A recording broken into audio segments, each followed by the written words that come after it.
Yeah, it's April, and it's time for Veda.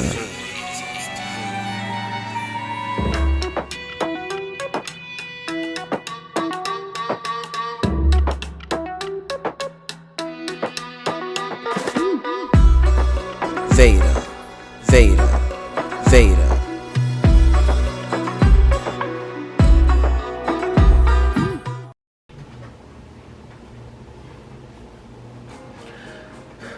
Hello everybody, it is me Curtis from Whatcha Cookin Glenda, and you're watching another episode of Whatcha Cookin Glenda.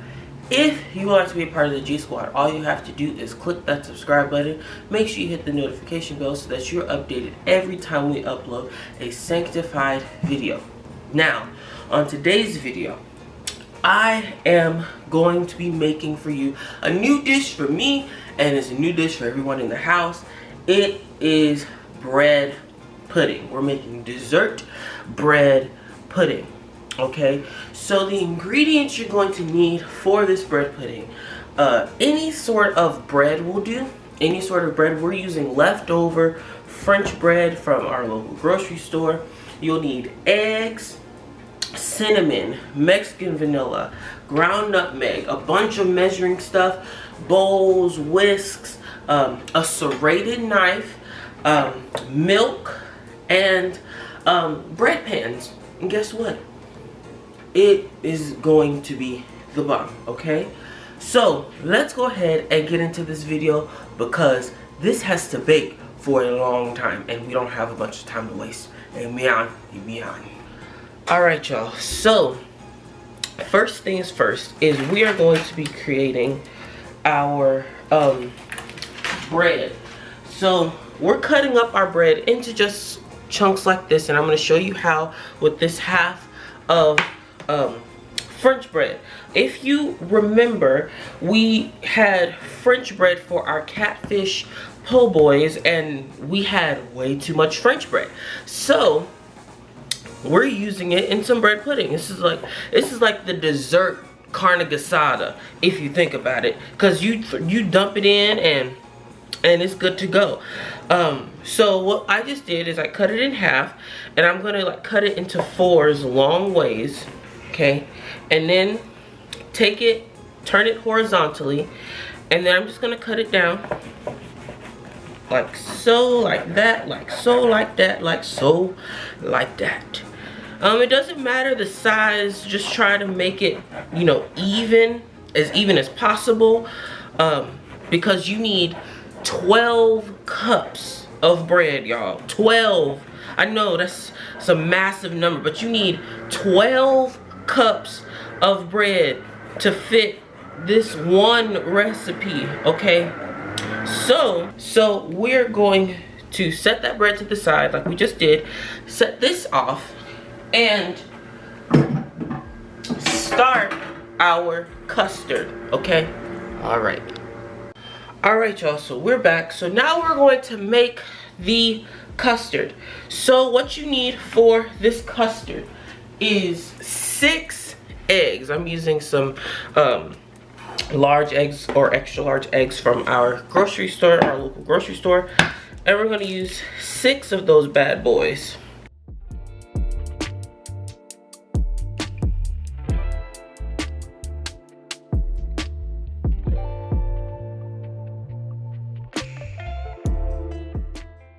So now what we're going to do is we're going to add in 3 cups of milk. Now, I've heard many people say, oh, I don't have any heavy cream. I don't have any, you know, decadent milks, like heavy milks. It's okay. I'm using what I got, and that is 2% milk. So that's 1 cup, 2 cups, and 3 cups. All right, that's 3 cups of milk in the bowl. Then we need 3/4 of a cup of sugar. Okay, 3/4 cup of sugar. Okay, now you take your mixture and you mix it all together. Mix it really well until you do not feel the sugar anymore. Until it becomes really smooth.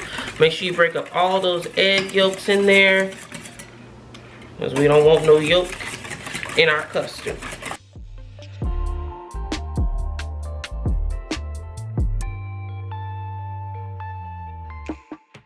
Now, into this custard, it feels smooth now. So, into this custard, we are going to add in 1 teaspoon of cinnamon. All right, y'all.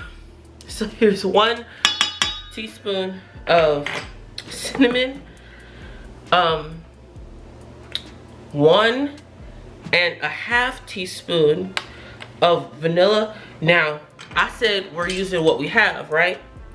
I'm using Mexican vanilla. My mom loves Mexican vanilla, and I do also. So here is your 1 and 1/2 teaspoon of vanilla. And then we're using just a couple, not a whole bunch, just a couple of shakes of ground nutmeg. Alrighty, now mix this together until everything is well combined. And if you still felt sugar in your mix from before, this is where you can mix it up so you don't feel the sugar. If you still have some egg yolks in there, this is where you can break them up.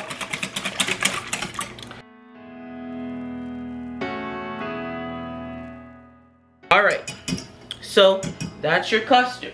And I told you that this recipe was super simple, right?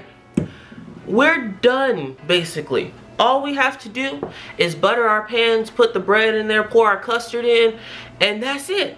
Alright, so stay tuned because there's a lot more to come. Alright, y'all, so we're back and we're putting this whole thing together now, okay? So what you see in front of you are 2 bread pans, right? These bread pans are pretty thick, pretty deep, but 12 cups of bread, y'all.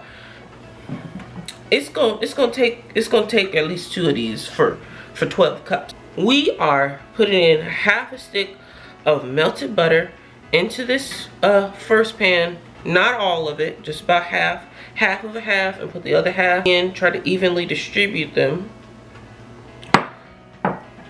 And I'm using my brush here, my baster, to make sure we get it on all sides, corners and stuff, because sticking, amen, is not in the will of God for this recipe. We're not sticking on today. And why? And some of you may be asking me, why are you using butter instead of baking spray? I'm using butter because butter gives it that extra bit of richness that it needs. Well, that it doesn't really need, but that I want in this recipe. Okay, you don't have to use butter. You can use baking spray, you can use Pam, you can use whatever, but I'm using butter. If you so choose to use butter, you can use butter. If that is where the Lord is leading you, then you go ahead and use the butter, or you use the baking spray. If He's leading you there, the Lord has led me to butter. Amen. Now we've gotten all areas sanctified and holy. We can set this out of our way. Now let's go ahead and add in our bread. Now, the recipe says that you want your bread to look like it's about to overflow out of the pan.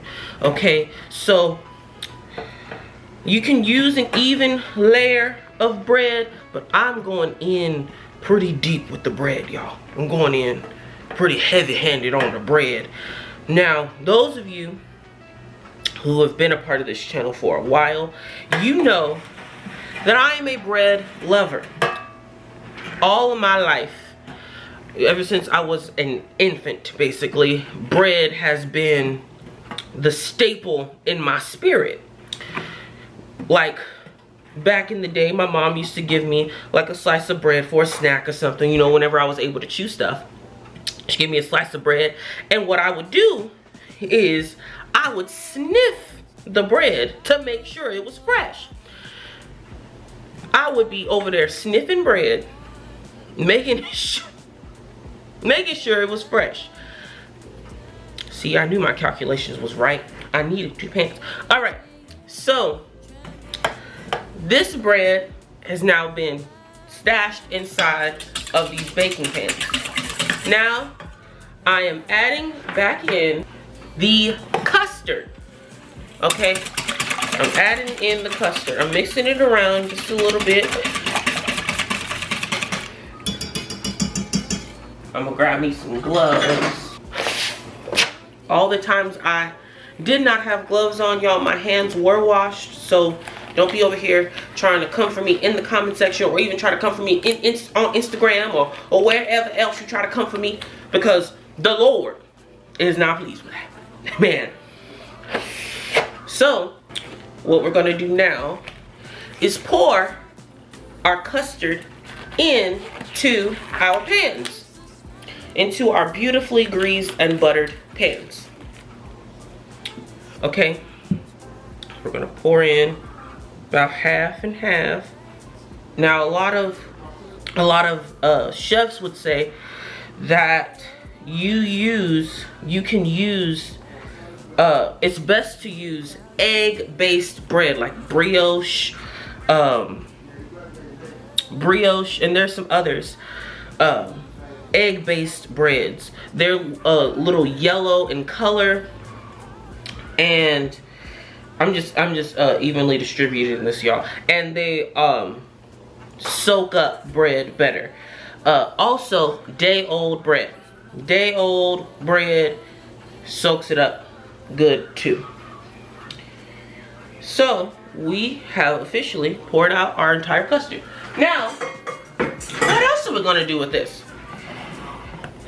As you can see, hopefully you can, as you can see, the bread is not all the way soaking up the custard like I would like. So what we're gonna do is we're gonna take our hands and press it into the press it into the custard.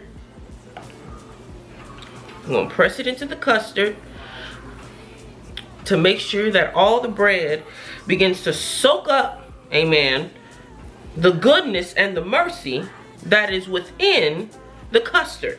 Amen, because you know we done prayed over this custard now.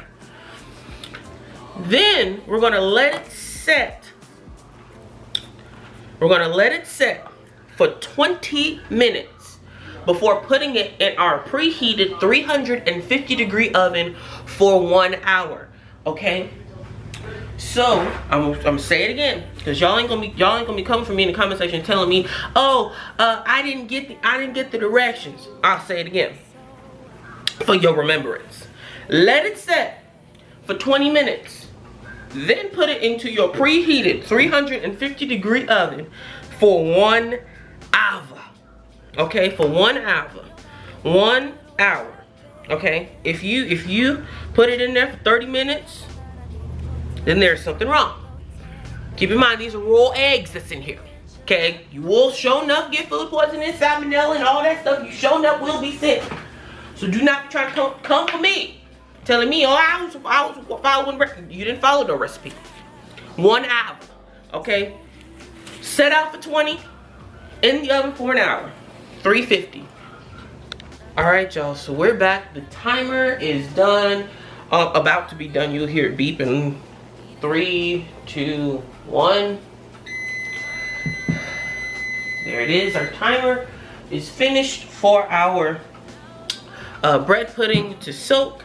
So while we're here, I want to express to you that you can put anything at this stage or before it starts soaking. You can put anything in it: pears, raisins, apples. I'm doing both apples and pears. You can put anything in it, okay? Anything you wish, you can put in it. These apples have been washed and the pear has been washed, okay? So cut out that core.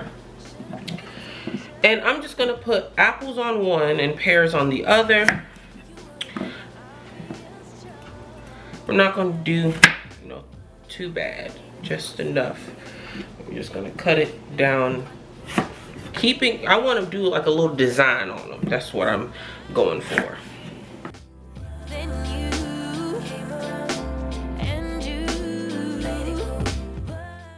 And the more you cut it, I mean, not the more, but when you cut your apples or pears or whatever you're going to use, your stuff is still soaking. Okay, so it's gonna soak up more of your liquid, so it may end up being a little dry, your pan, but it's all right. And if it becomes too dry for your liking, go ahead and rewind this video back to the beginning and prepare your custard again. And try to follow it the same way you did it, because it's your kitchen your way, my kitchen my way. And however you did it, that's how you do it, so you can have consistent flavor every time. And then I say, if you're going to do it again, keep it soaked for another 20 minutes to ensure that every piece has been soaked for the same amount of time. But if not, amen, you know what you're doing. So I'm cutting up the pears the same way. Then I'm gonna put a little design over the top of the bread puddings before we put them in our 350-degree oven for 1 hour, or until the toothpick comes out clean. If there is still pudding on that toothpick, do not take it out. Do not take it out. I'm telling you now, do not take it out. Because if you take it out, the inside is not going to be done. So then you're wondering why you got this soupy mess on your hand. It's because you took it out. When I say it, don't take it out if the toothpick still got pudding on it. Amen, somebody. Go on, type amen in the chat. Go ahead and do it. Type amen in the comment section. Amen. So here is our pear. Of course, cut that out. Alright. Alright. So I'm going to put some, here's what it looks like after it's soaked for 20 minutes. I'm gonna just put some apples. I've washed it, so it's okay to keep the skin on if you washed them. Now when you cook them, they will break down some, so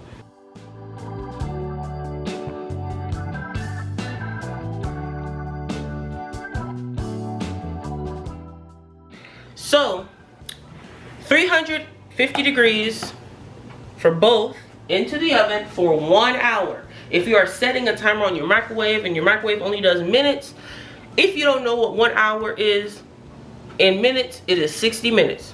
Okay? If you want to be real technical, 60.5. But we ain't technical over here. Amen.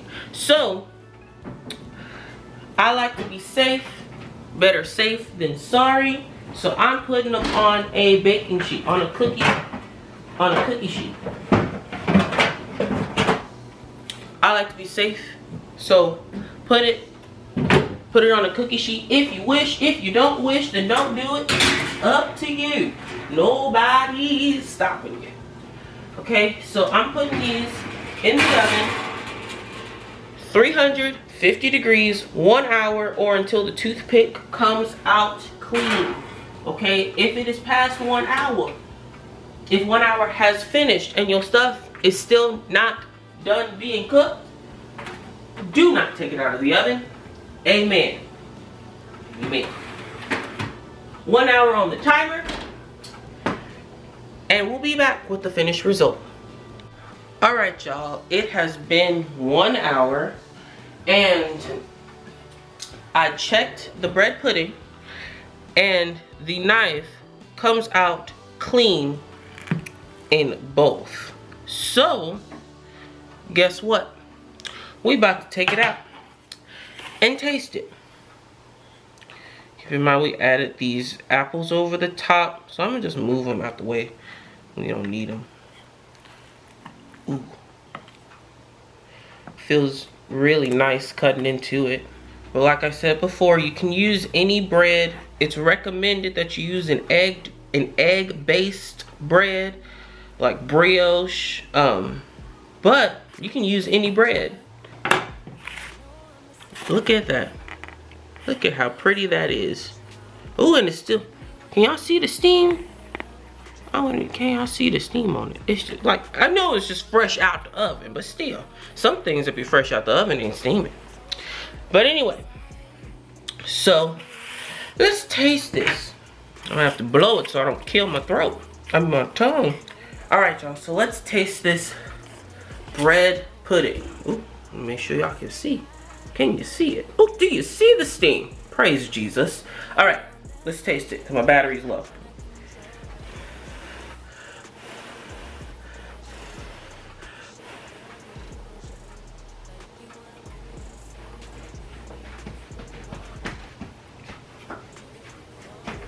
That's it. That right there. That's a really good bread pudding. Hold on, I'm gonna put some honey on this. The bread, it's not like too dairy, not like too milky or anything. It's like really just Now, what I would recommend is that you put, if you want more vanilla and more cinnamon, I would want more vanilla and more cinnamon in this, but it is good. So make sure you like, comment, share, and you subscribe to this channel, because it is going down in this kitchen all the time. Amen. Amen. We'll see y'all on the next episode of Whatcha Cookin Glenda. Bye. We could share love in the ocean, but if you wanna go insane either way, baby, we could go on. We could do it all night. We could go all night, all night. Do we heal, do we bleed? I'ma follow your lead. We could go all night. I've been calm, cool, collected, but you pushing on my nerves, and I'm knowing your intention, I'm under pressure. Okay, I'm admitting that a couple things I said got acidic in the tone, in the presence I get careless. Long as you know I come with imperfections, when you look at me, you see the soul through my flesh, you something